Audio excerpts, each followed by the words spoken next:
안녕하십니까 여러분들, 산책처럼 사주입니다. 이번 시간에 드릴 말씀은요, 상관은 말을 안 예쁘게 한다, 물음표입니다. 대단히 유명한 얘기죠. 이 상관하고 식신이라는 십성이 있는데, 이 식신은 꾸준함의 대명사고, 그리고 솔직하다. 네. 그리고 상관은 내 의도와는 다르게 말이 나간다. 대단히 유명한 얘기죠. 그래서 이 부분에 대한 제 생각에 대해서 좀 말씀을 드리겠습니다. 결과론적으로 먼저 말씀을 드리면요, 상관이 말을 안 예쁘게 하진 않습니다. 네, 상관은 말을 안 예쁘게 하지 않고요. 오히려 거꾸로 이 명리를 배우시는 분들이 나는 상관이 있으니까 말을 안 예쁘게 해도 돼 라고 생각하시는 경우가 정말 많습니다. 네, 그리고 식신이요, 다 솔직하지 않습니다. 네, 거짓말 엄청 잘하는 식신도 많아요. 근데 이제 단순히 뭐 마음가짐의 문제다 이렇게 말씀드릴 게 아니라, 그것도 맞는 얘기지만 우리가 왜 그런 얘기가 나왔고 그리고 이걸 어떻게 활용하면 되는지 그 부분에 대해서 좀 말씀을 드려보고자 합니다. 기본적으로 상관은 일간이 생하는 거고요, 식신도 일간이 생하는 거죠. 네, 둘 다 일간이 생하는데, 일간이 양간일 때 상관은 음간이 되고요, 일간이 양간일 때 식신은 양간이 됩니다. 즉 음양이 같다라는 거죠. 그러니까 여기는 음양이 다릅니다. 저는 제 영상을 통해서 계속 주장해 오고 있죠. 이렇게 음과 양이 다르게 되면요, 간헐적 생이 이루어진다 라고 말씀을 드립니다. 그리고 이렇게 양과 양, 음과 음이 같게 되면은 꾸준한 생이 이루어진다 라고 제 영상들을 통해서 여러 차례 이제 말씀을 드려왔습니다. 그래서 이제 그 관계도를 보자면은, 뭐 예를 들어서 간목이 병화를 생하는 것은 대단히 꾸준한데, 간목이 정화를 생하는 것은 간헐적이다. 왜? 이게 사이즈가 안 맞다 보니까 간헐적으로 생이 이루어지게 된다. 여기서 이제 간헐적이라는 게 어떤 의미냐라고 물어보시는 분들이 계시는데요, 말 그대로입니다. 그러니까 여기서 꾸준하게 생이 이루어진다는 것은 목생화, 목생화, 목생화, 목생화 이렇게 이루어진다는 것인데, 간헐적으로 이루어진다는 것은 목생화, 목생화, 목생화 이제 이렇게 이루어진다는 뜻이 되겠죠. 네, 요즘 제가 되도 않는 연기를 자꾸 하고 있습니다. 그러면 결국에 이 상관이라는 유전자는요, 간헐적으로 일간이 생해주는구나 라는 걸 알 수가 있습니다. 일간이 간헐적으로 생해준다. 자, 그러면요, 나라는 사람이 가지고 있는 여러 가지 생각이 있을 거란 말이에요. 여러 가지 생각이 있고, 뭐 또 유전자에 따라서는 내가 무엇을 하고 싶다 이런 것들을 마음속에만 갖고 있는 것들이 있겠죠. 그런데 그런 부분들이 간헐적으로 표출이 된다라는 겁니다. 자, 그러면 아무래도 나도 모르게 의도치 못한 말이 튀어나올 수도 있겠죠. 말이 튀어나올 수 있다는 것도 역시 사실입니다. 그리고 그 와중에서 조금 안 예쁜 말을 하게 되는 것도 사실이기도 합니다. 네, 왜냐면 내가 평소에 저 친구는 조금 뚱뚱해, 그냥 마음속으로 이렇게 생각을 하고 있었단 말이에요. 그냥 그렇게 생각을 하고 끝났던 거예요. 그런데 어느 순간 상관이 간헐적으로 표출이 돼 버리면은, 그게 내가 의도치 못하게 내 생각이 말끔하게 정리가 안 돼 있다면은, 야, 너 살 좀 빼지 그러냐? 이렇게 얘기가 나와 버린다라는 거죠. 그러면 상대한테 상처를 줄 수도 있다라는 겁니다. 그러다 보니까 우리가 예전부터 그 상관 주변에는 인성, 특히 정인이 있어야만 한다, 이제 이렇게 말씀들을 많이 하세요. 정인이 있어야만 한다. 왜냐면 이 정인이 생각하는 기운이잖아요. 그리고 이 정인은 상관을 억제합니다. 네. 자, 근데 제가 거꾸로 한번 말씀 들어볼까요? 가뜩이나 이 상관은 간헐적으로 생한다 그랬죠. 그럼 내가 하고자 하는 사인을 명쾌하게 탁탁탁 풀어내기가 어려울 때가 많더란 말입니다. 자, 그런데 엎친 데 덮친 격으로 생각이 나를 억제하고 있다? 자, 어때요? 무조건 좋다고 우리가 볼 수 있을까요? 안 그래도 내가 좀 답답한데 생각이 나를 강하게, 이 상관이라는 스피커를 강하게 억제하고 있다? 그러면은 안 그래도 답답한데 또 내가 이렇게 얘기하면 어떻게 되지 않을까, 저렇게 되지 않을까 이래버린단 말이에요. 심리적으로는 그래요. 그러다 보니까 정인하고 상관이 이렇게 가까이 있으신 분들이 어느 정도 한 30대, 40대 정도만 되셔도 내가 이 말을 하는 게 맞나? 이런 생각 많이 하세요. 하는 게 맞나?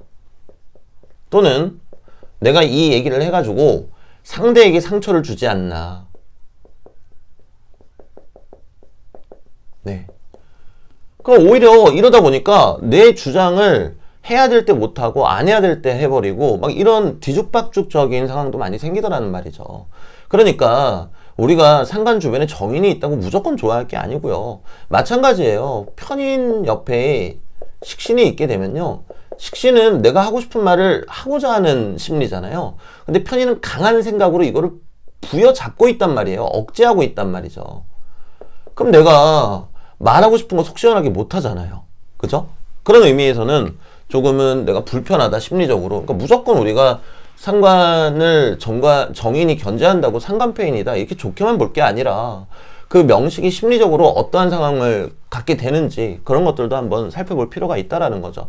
그리고 두 번째는요, 실제로 이 상관을 쓰시는 분들이 젊은 나이에는 말 때문에 사람들한테 상처를 주기도 합니다. 아무래도 앞서 말씀드렸다시피 간헐적으로 일간이 생하다 보니까 내 표현이 이렇게 올바르게 탁탁탁 나가는 게 아니라 이렇게 튀기는 것처럼 팍팍팍 하고 나가버리거든요. 그러니까 내 말 때문에 사람들이 상처를 받기도 해요, 실제로. 그리고 나이가 드셔서도 어쩌다가 한 번씩은 그런 말씀들이 튀어나오긴 합니다. 자, 근데 그 다음에 어떻게 대처하는가는 그 사람의 문제죠. 내가 의도치 않은 말이 튀어나왔어도 내가 바로 빠른 사과를 한다면, 그럼 내 의도가 아니었음을 이야기한다면 별 문제가 없겠죠. 그런데 어떤 누구는 얘기 그렇게 한 김에 그냥 질러버리자. 실제로 이런 분들 많아요. 그럼 이거는 화를 더 키우는 꼴이 되겠죠. 자, 그래서 실제로 정인이 없더라도 또는 편인이 없더라도 상관이 이렇게 강하신 분들 중에 말 예쁘게 하시는 분들 정말 많으세요. 네. 근데 기존의 그런 어떤 공식만을 답습하신 분들은 어떻게 생각하시냐면은, 아, 이 사람이 내 앞에서만 말을 예쁘게 하는 거구나. 다른 데 가서는 말 진짜 진상처럼 할 거야. 아주 미운 말 할 거야. 이렇게 생각을 해요. 근데 그게 아니고요. 이렇게 상관만 강하신 분들도 내가 살아오면서 여러 가지 일들을 겪었을 거란 말이에요. 우리는 사람이라는 걸 결코 잊어서는 안 됩니다. 이거를 일간이다, 글자다, 팔자다, 8개의 글자다 이렇게 볼 게 아니라 하나의 사람을 구성하고 있는 유전자처럼 우리가 생각할 필요가 있다라는 거죠. 그럼 내가 젊을 때 살아오면서 말실수를 종종 했단 말이에요. 이거는 식신도 마찬가지예요. 식신이라고 말실수 안 하겠습니까? 다 하는 거예요. 이거는 주둥이가 달려있으면 누구나 다 하는 겁니다. 다만 상관이 있으면 그럴 가능성이, 빈도가 조금 더 높다라는 거죠. 그럼 젊었을 때 본인이 말실수나 이런 것들을 통해서 학습이 되고 또 그걸 통해서 생각을 하신 분들은요, 정말 그 누구보다도 말씀 아름답게 잘하십니다. 정말 눈물 날 정도로 잘하세요. 아름답게 잘하십니다. 뭐 우리가 대표적으로 이 상관 중에서 금상관 되게 무섭게 얘기하죠. 이 금이라는 이 성분이요, 숙살지기, 그리고 약간 이성적인, 도 아니면 모, 막 이렇게 기면 기고 아니면 아니지, 이런 기운이다 보니까 화가 나가지고 이 금상관을 쓰시는 분들이 말씀하시면 되게 무서워요. 뼈를 때린다 그러죠. 네, 막 눈물이 핑 돌 정도로 되게 마음에 상처를 줄 때도 많아요. 자, 그런데 우리가 예시를 들어보자고요. A라는 사람이 있고 B라는 사람이 있어요. 근데 A라는 사람은 금상관을 쓰는 사람입니다. 둘은 서로 애정하는 관계예요. 자, 그런데 A가 계속 B라는 사람한테 뼈 때리는 말을 의도치 않게 계속 한 거예요. 상처 주는 말을. 그래서 시간이 흘렀어요. 시간이 흐르고 나서 A가 되돌아보니까 어떻게 했습니까? 후회가 되겠죠? 그럼 그 사람은요, 요 B라는 사람으로 인해서 그 다음부터는 자기가 말하는데 신경을 많이 써요. 왜 우리가 명리 공부하면서 이런 것들을 간과할 수밖에 없는지, 저는 그 부분이 참 안타깝습니다. 우리가 늘 간과하고 있는 건 뭔가 하면요, 우리는 인간의 의지를 갖고 있는 사람이고, 그리고 우리는 학습성이 있으며 더 나아가서 깊은 지혜를 탐구할 수 있다 라는 거를 우리가 명리 공부하는 우리조차도 대단히 많이 간과하고 있다라는 거죠. 그래서 실제로 상담을 진행하면서 보면요, 오히려 저는 이 상관 쓰시는 분들 오시면 너무 좋아요. 저도 명리 공부한 지 얼마 안 됐을 때에는 상관 강하게 쓰시는 분들 오면은, 아, 이분 말 이상하게 하시겠다. 막 저조차도 막 이제 그런 생각하고 그랬어요. 근데 실제로 보면 안 그렇습니다. 그리고 제 주변에 있는 지인들도 보면요. 금상관 쓰시는 분들 말 얼마나 예쁘고 아름답게 하는지 몰라요. 다만 안 그러신 경우도 있죠. 안 그러신 경우는 어떤 경우가 많은가 하면요. 특히 명리 공부하시는 분들 중에서 많습니다. 말씀을 안 예쁘게 하신 다음에 아시다시피 제가 상관이 있어서요. 이렇게 얘기를 해요. 이거 뭐 무슨 얘기인지 좀 모르겠어요. 아니 나라는 사람을 아시다시피 제가 상관이 있어서요. 내 글자에다가 왜 속박을 시킵니까? 네. 이거는 내가 마음속에 어떤 생각을 가지고 있었는가, 그리고 그 마음속에 있는 생각이 얼마나 정리가 되고 그것을 얼마나 조리 있게 이야기하는가, 그 문제인 거지. 나라는 사람을 이 상관이라는 글자에다가 속박시켜서 왜 그 스스로의 어떤 잘못이나 이런 것을 합리화시키는지 알 수가 없단 말입니다. 실제로 그런 분들 대단히 많으세요. 제 주변에서 또 제 제자아이들 중에서도 명리 공부하는 친구들 중에 선생님 저 오늘 남자친구랑 싸웠어요. 근데 제가 되게 심하게 욕했어요. 야, 왜? 뭐 때문에? 원래 그러려고 그런 게 아닌데 선생님 아시다시피 제가 상관이 있잖아요. 이거 뭔 소리예요 이게? 전혀 앞뒤가 안 맞는 얘기입니다. 거꾸로 가야죠, 거꾸로. 그거는 내가 그 상관이 있어서 그런 게 아니라 상관이 있지만 제가 활용을 할 줄 몰라서요 라는 뜻이에요, 거꾸로. 제가 왜 활용을 못해서다 라고 말씀드리는지 아세요? 아까 처음에 그 말씀드렸죠. 이 상관이라는 거는 내가 가지고 있던 생각을 갑작스럽게 간헐적으로 생각하면서 표출시키는 방식이라고요. 근데 이 생각이 정리가 되어 있었고 생각을 많이 했었더라면 갑작스럽게 표출시킨다고 막 미운 말, 안 좋은 말 그렇게 나갈까요? 그렇지 않아요. 물론 이 상관이라는 십성이 가지고 있는 고유한 특성은 있습니다. 뭔가 잘못된 것을 보면은 이렇게 딱 부딪히고 싶고 깨버리고 싶고, 하지만 말을 예쁘게 하지 않는다라는 게 상관 때문이다라는 건 잘못됐다라는 거죠. 아니 상관은 무슨 죄입니까? 네. 괜히 이제 상관이라는 이름 붙어가지고 관에다가 흠집 낸다는 이름 붙어서 무슨 죄입니까? 내 주둥이가 죄죠. 그러니까 제가 이제 정리 드려서 말씀드리면요. 결국에는 또 마음가짐으로 갔네요. 그죠? 네. 내가 평소에 생각을 잘 정리하고 또 쉽사리 이야기를 꺼내지 않는다면은 정인이 있던 없던, 편인이 있던 없던 상관은 정말 괴롭고 힘드신 약자들을 위해서 쓸 수 있는 아름다운 스피커다. 그렇게 말씀을 드리고 싶고요. 정말 똑같은 명식에서도 말씀하시는 어조가 다르신 분들 많으세요. 상관 쓰시는 분들. 네. 어떤 분들은 아주 품위가 있고 어떤 분들은 또 그 반대이기도 하거든요. 그렇게 말씀드리고 싶고요. 그리고 상관에 정인이 있으면 무조건 좋다, 상관페인이다, 그래서 무조건 좋아하시는데요. 그거는 대단히 고대스러운, 에인션트죠. 네. 고대스러운 생각입니다.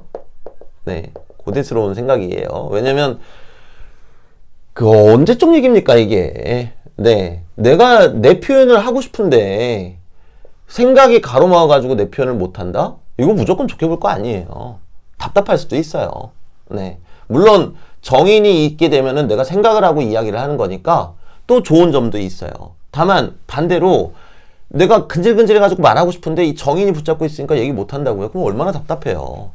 그러니까 우리가 겉으로 드러나는 현상, 저 사람 말 이상하게 한다. 그러니까 저 사람 명식 보자. 상관 있네? 저 사람 나쁜 사람. 상관은 이런 거. 이런 1차원적인 해석은 이제는 좀 지양했으면 좋겠습니다. 네. 그리고요, 계속 제가 제 채널 전체를 통해서 제 채널을 관철하는 메시지가 하나가 있어요. 이제 많은 분들이 아셔주는 게 너무나 감사할 따름인데요. 결국에는 마음의 문제라는 겁니다. 마음의 문제이다. 마음의 문제이지 8글자의 문제가 아니라는 겁니다.